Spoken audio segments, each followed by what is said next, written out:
2025 మే నెలలో medical termination pregnancy act కింద ఒకటి కేసు నమోదు చేయడం జరిగింది. ఇందులో బయ్య అనుష అనే మహిళ అనాథరైజ్డ్గా అబార్షన్ చేయడం వల్ల ఆమెకు అస్వస్థకు గురై మరణించడం జరిగింది.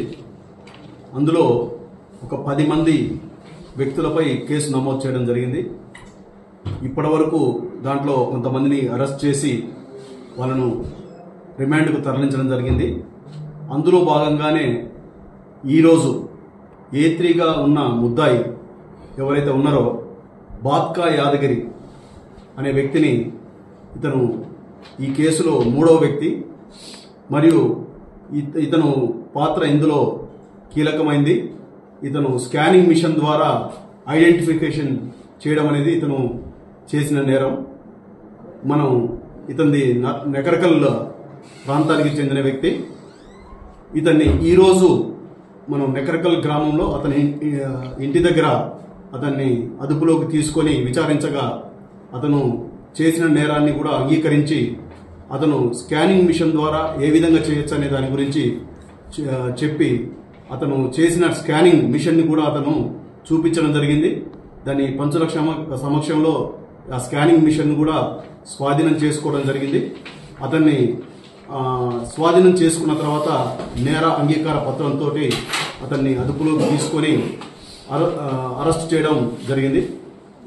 తదుపరి విచారణ గురించి అతన్ని రిమాండ్కు తరలించడం జరుగుతుంది. ఇంకా కొంతమంది వ్యక్తులు పరారీలో ఉన్నారు. అతి త్వరలో వాళ్ళను కూడా అరెస్ట్ చేసి వాళ్ళని రిమాండ్కు తరలించడం జరుగుతుంది. ఈ సమక్షంలో చెప్పడం ఏంటంటే, ఎవరు కూడా స్కానింగ్ సెంటర్లో అనాథరైజ్డ్గా ఎలాంటి పర్మిషన్ లేకుండా స్కానింగ్ సెంటర్లు పెట్టి ఈ మహిళలను వాళ్ళకు టెస్టింగ్ అంటే లింగ నిర్ధారణ పరీక్షలు జరిపి వాళ్ళ ప్రాణాలకు ముప్పు వాటిల్లే విధంగా వీళ్ళు చేస్తున్నారు. ఇలాంటి వ్యక్తులపై కఠిన చర్యలు తీసుకోవడం జరుగుతుంది. అందుకనే ఎవరు కూడా అనాథరైజ్డ్ స్కానింగ్ సెంటర్లు ఎలాంటి పర్మిషన్ లేకుండా పెట్టద్దు. అందులో లింగ నిర్ధారణ అనేది ఎట్టి పరిస్థితుల్లో చేయొద్దు.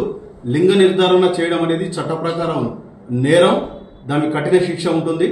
కాబట్టి ఎవరైనా సరే వాళ్ళ దృష్టికి ఇట్లా ఈ విధంగా లింగ నిర్ధారణ చేస్తున్నది సమాచారం తెలిస్తే పోలీసుకు తెలియజేయాలి. మరియు అందరినీ కూడా ఈ లింగ నిర్ధారణ పరీక్షలకు ఎవరిని కూడా అది చేయకూడదనేది పబ్లిక్ లో కూడా ఒక అవేర్నెస్ అనేది క్రియేట్ చేయాలి. ఇప్పుడు ఈ సమక్షంలో తమరందరికీ రిక్వెస్ట్ చేయడం ఏంటంటే, ఎక్కువగా ఈ లింగ నిర్ధారణ చేయడం నేరం అనేది ఇది పబ్లిక్ లోకి ఎక్కువ తీసుకుపోయే విధంగా మాధ్యమాల ద్వారా మీరు చేయాలని చెప్పేసి ఈ పత్రికా ముఖంగా తమరికి విజ్ఞప్తి చేయడం జరుగుతుంది.